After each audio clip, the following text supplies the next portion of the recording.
everyone, welcome back to the channel. If you're new here, we're all about DIY projects, home improvements, and making our spaces more functional and beautiful. In today's video, we're tackling 2 shelf projects, floating shelves in the laundry room and a full pantry shelf upgrade using more traditional brackets. We'll walk you through both builds step by step, sharing what worked, what we learned, and a few real-life moments along the way. So whether you're team floating shelf or team pantry storage, stick around. Let's get started. The first step for floating shelves in our laundry room was finding the studs. For that, I'm using the Wallabat stud finder. We marked everything out with painter's tape so we wouldn't damage or mark the wallpaper. Once the studs were located, we marked the height for the shelf. Here's a close-up of the brackets we're using. They're super heavy duty and work great. Basically strong enough to hold way more than just detergent, and probably my impulse buys too. I'll link these along with a lot of the other items you'll see today in the description. For the lower shelf, we'll be using 3 brackets, so I laid those out first. With the bracket locations marked, we headed outside to cut the shelves to size. We're installing 2 shelves total, and they're both the exact same size. This way, we only have to measure once, and we can cut twice.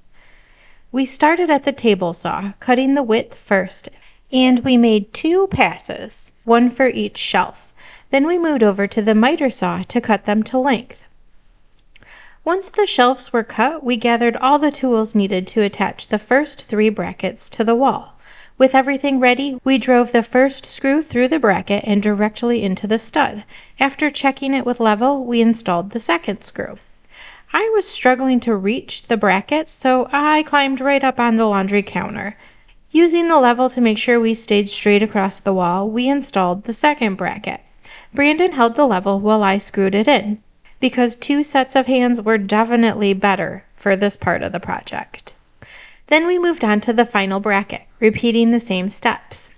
With all the brackets installed, we cleared the counter and brought the shelf in for a test fit. It fit perfectly, which honestly felt suspicious, so I climbed back on the counter to mark where we needed to drill the holes for the brackets.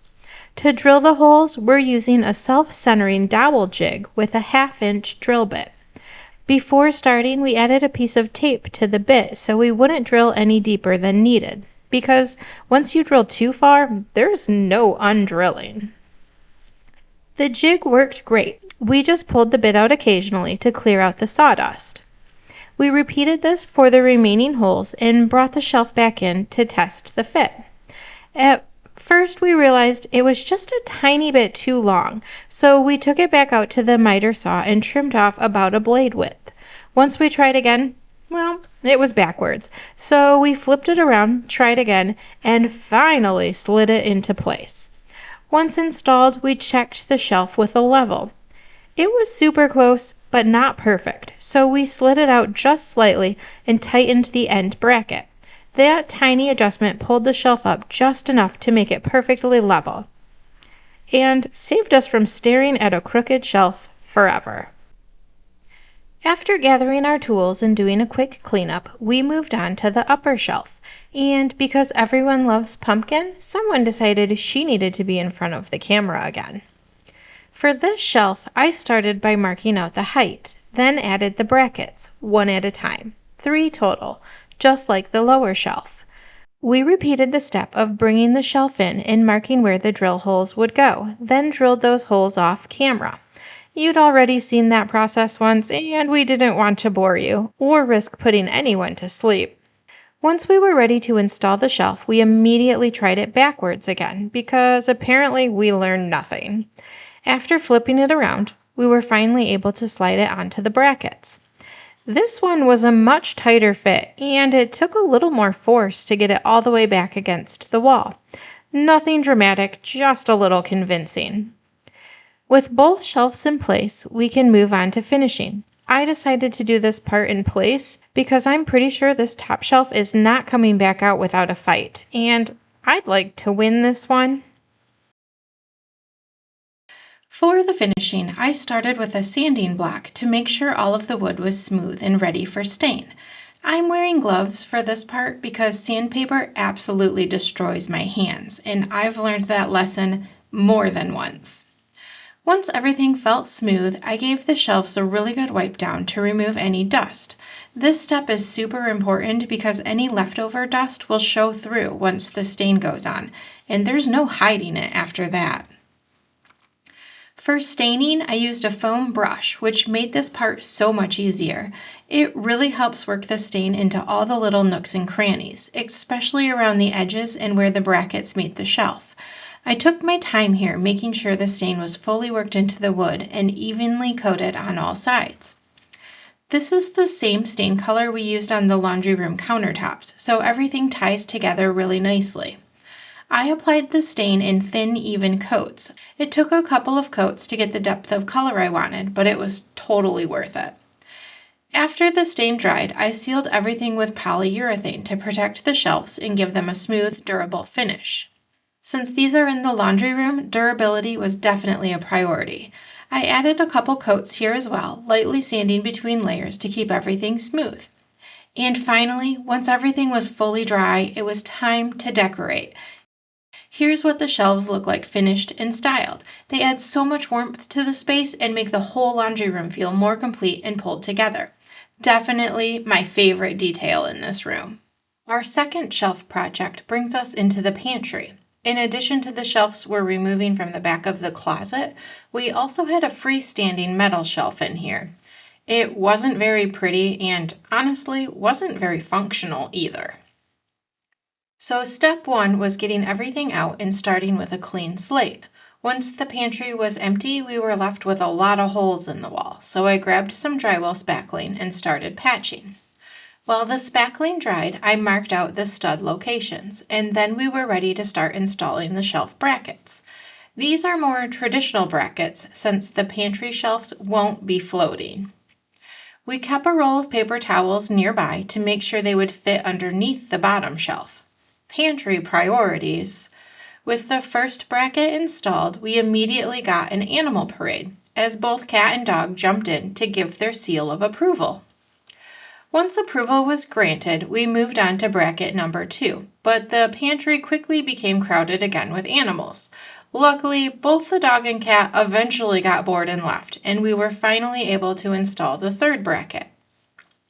We missed the stud on the first attempt for bracket 3, but no worries. Those holes will get patched in a bit. Even with just the two of us, it got a little tight in the back of the pantry, but we were able to finish installing all the brackets for the bottom row. Once the bottom row was complete, I quickly patched up the 2 new holes. Meanwhile, Brandon cut a spacer board so we could easily mark the height for the next row of brackets without having to measure every single time. Using the spacer, we made quick work of installing the second row of brackets, and with 2 rows of brackets in place, Brandon got to work cutting and installing the shelves themselves. The pantry transformation was officially underway. Off camera, Brandon used pocket holes to attach the 2 sections of the shelves together. This keeps everything really strong and secure, while also keeping all of the fasteners hidden for a clean, built-in look. Once the first 2 shelves were in place, he moved on to adding the brackets for the next shelf up. After measuring and marking where each bracket needed to go, he cut a smaller block to help hold the brackets in position while installing them. The top 2 shelves are spaced closer together than the bottom 2. For this reason, the brackets for the top shelf were installed directly against the shelf below. Doing it this way gives us more usable space along the back wall, especially where the ceiling starts to slope, which is something we really wanted to maximize in this pantry. With all of the shelves installed and secured, it was time to move on to the front trim.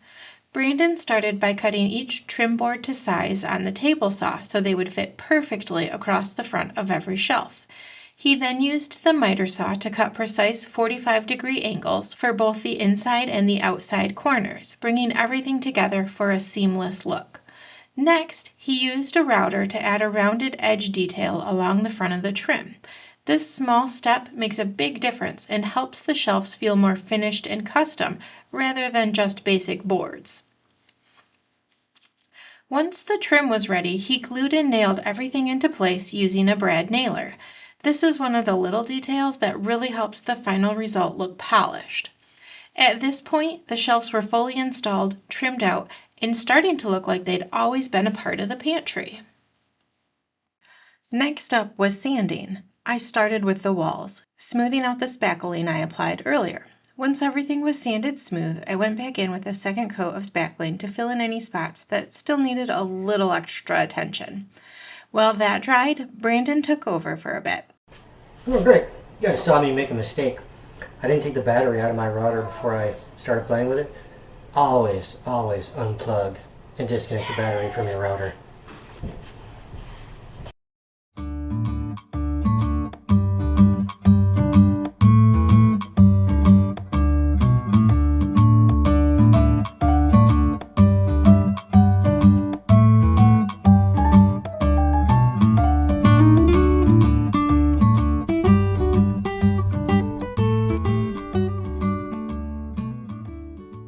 After finishing up the routing, he moved on to sanding the shelves using an orbital sander to get everything nice and smooth. Once that was done, he gave the shelves a really good wipe down to remove any dust before moving on.